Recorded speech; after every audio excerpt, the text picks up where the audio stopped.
You mustn't think that Emil was idle in the meantime. Alfred had lain down to sleep in the grass under the pear tree, so he was no fun at the moment. Emil went into the bedroom to play with little Ida while they were waiting for Father and Mother to come home and begin the after-church party. "Let's pretend I'm the doctor from Marienlund," said Emil, "and you're a little sick child I have to cure."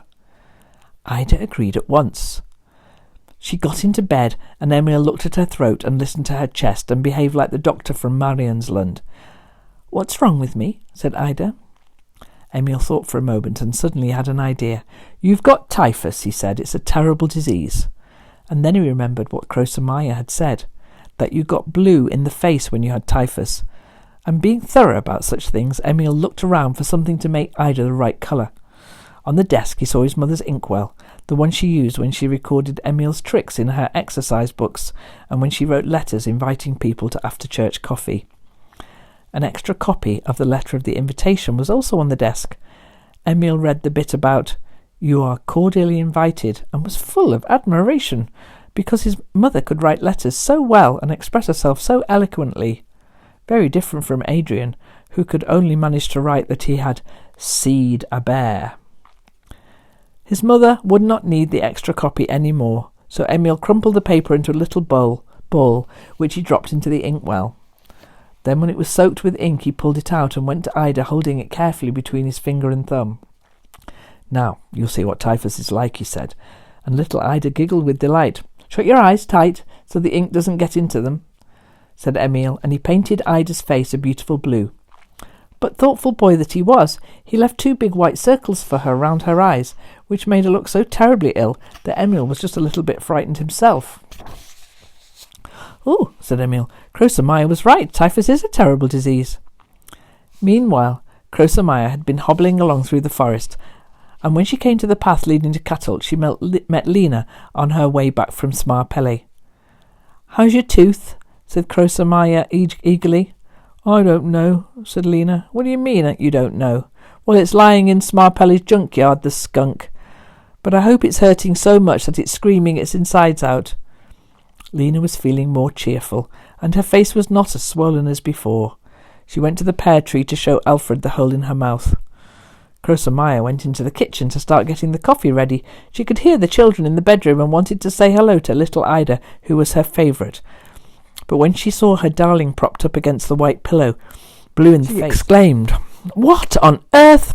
"It's typhus," said Emil. At that moment the noise of carts coming down the road could be heard. They were coming from church. Emil's father and mother and all the guests, with their parson himself at the head of the group. When they tethered their horses down by the stables, they walked up to the farmhouse in a happy procession, eagerly looking forward to the coffee party. But Krosamaya appeared on the step and uttered a piercing shriek. "Go, go, all of you, away! There's typhus in the house!" Everyone stood still in dismay, but Emil's mother said, "What are you talking about? Who's got typhus?" And suddenly little Ida appeared behind Krosamaya in the doorway. She was wearing her nightdress and her face was blue all over, except for 2 white circles. "I have," she said, and giggled merrily. Everyone began to laugh, except Emil's father. He only said loudly, "Where's Emil?" But Emil had disappeared. There was no sign of him during the entire coffee party.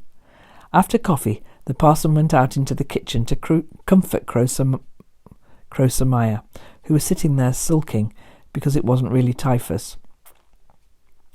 Then came the extraordinary part.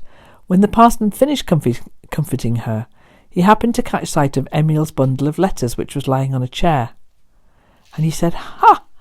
and snatched up the letter which had come from Adrian in America. "I can't believe it. You've got the very stamp I've been looking for so long."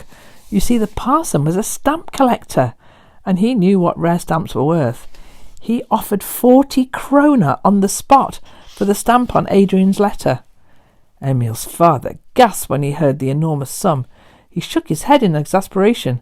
It was Emil's usual luck, of course. Now the old velvet-covered box was turning out to be a good buy, the best that Emil had made on the day of the auction the day before.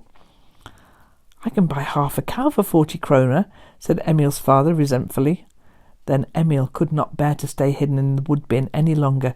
He lifted up the lid and stuck out his head and said inquisitively, "Well, if you're going to buy half a cow, are you going to buy the front end that moos or the back end that swishes its tail?" "Emil, go to the tool shed," thundered his father. And Emil went, but not before the parson had given him 4 lovely 10-kroner notes. And the next day he went to see the people at Bakover and gave them half the money and returned Adrian's letters. And then he rode home with their blessing to continue his little tricks. "I think I'll travel to a few auctions," he said when he got home. "Don't you think it would be a good idea, Father?" His father mumbled something, though no one could hear what he'd said. But the whole of Sunday afternoon, after the coffee party, Emil stayed in the tool shed, carving his 130th little wooden man, till he suddenly realised it was Sunday, and that you shouldn't use a knife, for it was a terrible sin. Probably you shouldn't try to pull teeth or paint people blue either. Emil put his wooden man on the shelf with the others. He sat on the chopping block while the darkness fell outside and thought about his sins, and finally he put his hands together and prayed. "Dear God, Emil Svensson of Kattult Lonnenberger cordially invites you to stop him from playing his tricks."